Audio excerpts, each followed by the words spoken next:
so uncomfortable on camera. Oh, good. This should be wonderful. Yeah. Hey, I'm David. Welcome to I Have Always Wanted a Robot Lawnmower. Today's guest is Ben. Hey, Ben, how are you? I'm doing very well. How are you? That's great. Tell us a little bit about yourself, Ben. I'm Ben. I have mowed the lawn ever since I was a kid, and I just recently bought a house with a larger lawn, and it takes up a lot of my time. So you're nice enough to help me out with the Ecovacs GOAT a3000 LiDAR Pro with trimmer. I want to thank my good friends at Ecovacs for sponsoring this video, and even though this is a sponsored video, I only do sponsored video for products that I've tested, that I like, and that I would buy with my own money, and I would definitely buy this lawnmower with my own money. You said it was like 2 hours? 2 hours. When I would mow the lawn myself, it would be 2 hours. I don't want to mow my lawn when I can do other outdoor yard work. And I also would like to enjoy my weekends and hang out with my family. Yeah, because some people do start with a hangout with their family. Yeah. Not that they have more time to do weeds, Well, but that was a good order to start in. So the problem with robot lawnmowers that don't have a trimmer is that they can get up to the edge, but they don't actually like get the whole edge. And so you have to go back with a weed whacker and you have to cut things. So the great thing about the trimmer is that it actually trims across the side, and it does that by putting a string trimmer on the side of the system. Pretty great. At first, I needed to make sure when I was mapping the area that I was as close to the flower beds as possible. Right. And when I was able to do that, it was able to follow the area and trim like an edge. It is crazy how quiet. As the mower is going, it is so quiet. You don't even think it's actually working by doing it.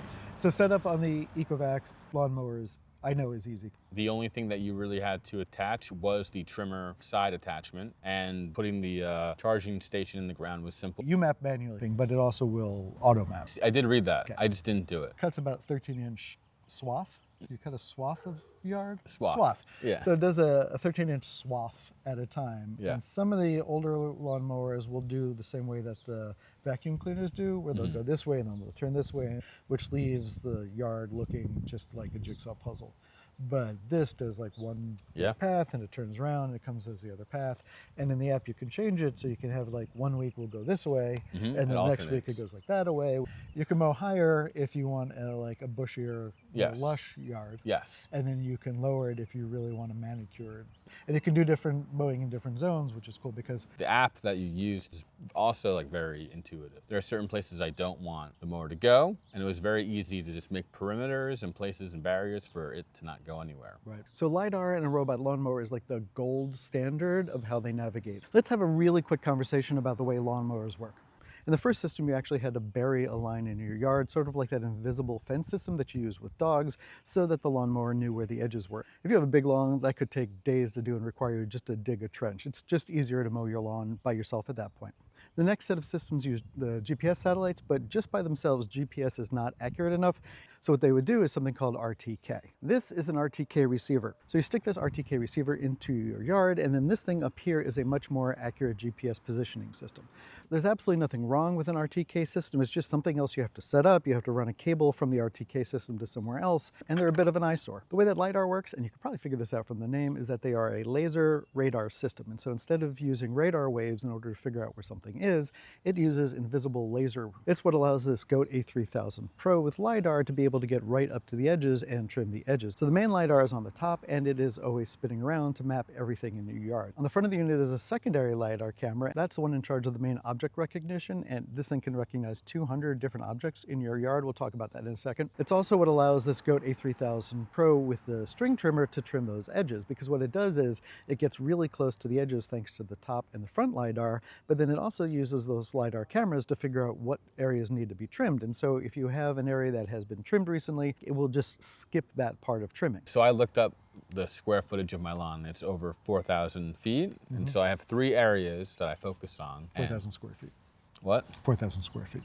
You have to say the square foot, or you just have one. Didn't they say square feet? You did. You said 4,000 feet, which is one strip. We'll look that up. So my lawn is like 43,000 square feet. Am I not saying it right again? I said you went square to 43,000, which is 4,300. That's huge. a factor error. Okay, your yard is? My yard is 4,300 square feet. Right.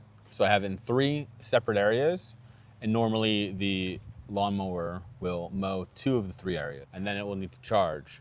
But it maybe takes an hour for it to recharge. One of the things about that 32-volt battery is that it can spin the blades at 3,000 RPM, which is really, really fast. Like if you think about A record player is 33 Right. revolutions or That's 45 true. Yeah. revolutions a minute. A record player is this thing where they used to take like plastic and there would be grooves in the plastic and Yeah. then a needle spin around and then music would come out of it. This does 3,000 revolutions per minute. So if you ever seen like Plays a 45, record really quickly. there are 200 different obstacle types that it knows and it can avoid. Yes. And I can't think of 200. So Rocks.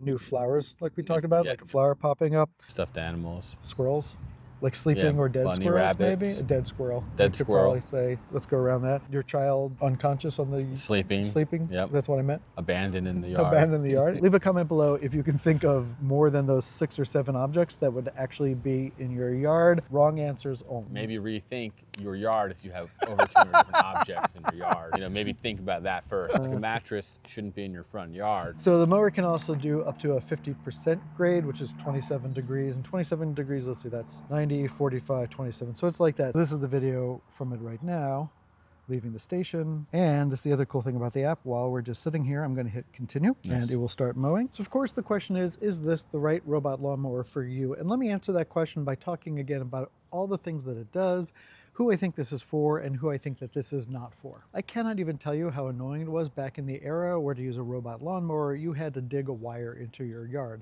I still have a wire over there. I'm not ever taking it out, but I'm not ever using it again either. And then those RTK systems aren't inherently bad. It's a great way to save money on a robot lawnmower, but they are not nearly as easy to set up and use as a LiDAR system like this a3000. You drop the base down on the ground, you turn it on to mapping mode, you walk around behind it for a little while, or you just put it in auto mapping and it goes around the yard and it figures out your map all by itself. It is incredibly easy to use. So if you're looking for a robot lawnmower with nearly zero setup, it's walk your yard one time and forget about it, this is a system for you. That battery is another important thing. That 32-volt energetic platform is really great if you have a large yard like I do. We're talking yards up to about 3/4 full acre. This is a fantastic lawnmower system for you.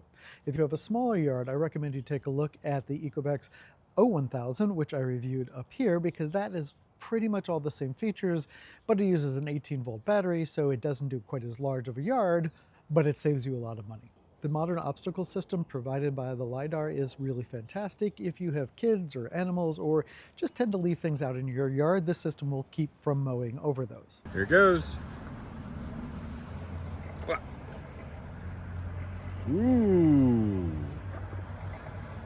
And finally, the thing that sets this mower apart and the a3000 apart is that side trimmer. A lot of robot lawnmowers will get pretty close to the edge, but they all really require you to come back with a string trimmer and fix them up. So then back to the question of who is this for, and I think that the answer is most people who have a yard would really benefit from this. The powerful battery, the easy mapping, the string trimmer on the side, the obstacle avoidance, this is the state of the art right now in robot lawnmowers. It gives you time to do other things in the yard. It gives you time to do other things around your house. I have plenty of things to fix in my house, and if I'm mowing my lawn, I'm not fixing those things, and I'm not sitting in a hammock, and I'm not sitting on the porch with a book and a glass of lemonade, which I would much rather do than mow my lawn.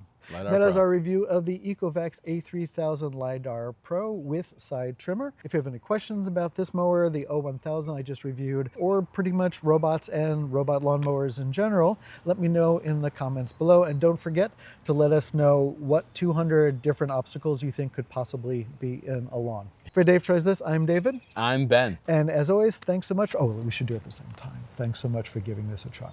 Sure. I'll say, as always. Thanks so much for giving us a try. Okay, ready? Yep. For Dave Tries This, I'm David. I'm Ben. And as always, thanks so for much. always giving us a try. Thanks so much. Yeah, good luck, dude. Good luck. Thanks so much for giving us a try. This. This. That was worse than when we did it wrong. I'm very small. I'm in the corner. Fine. Small is fine.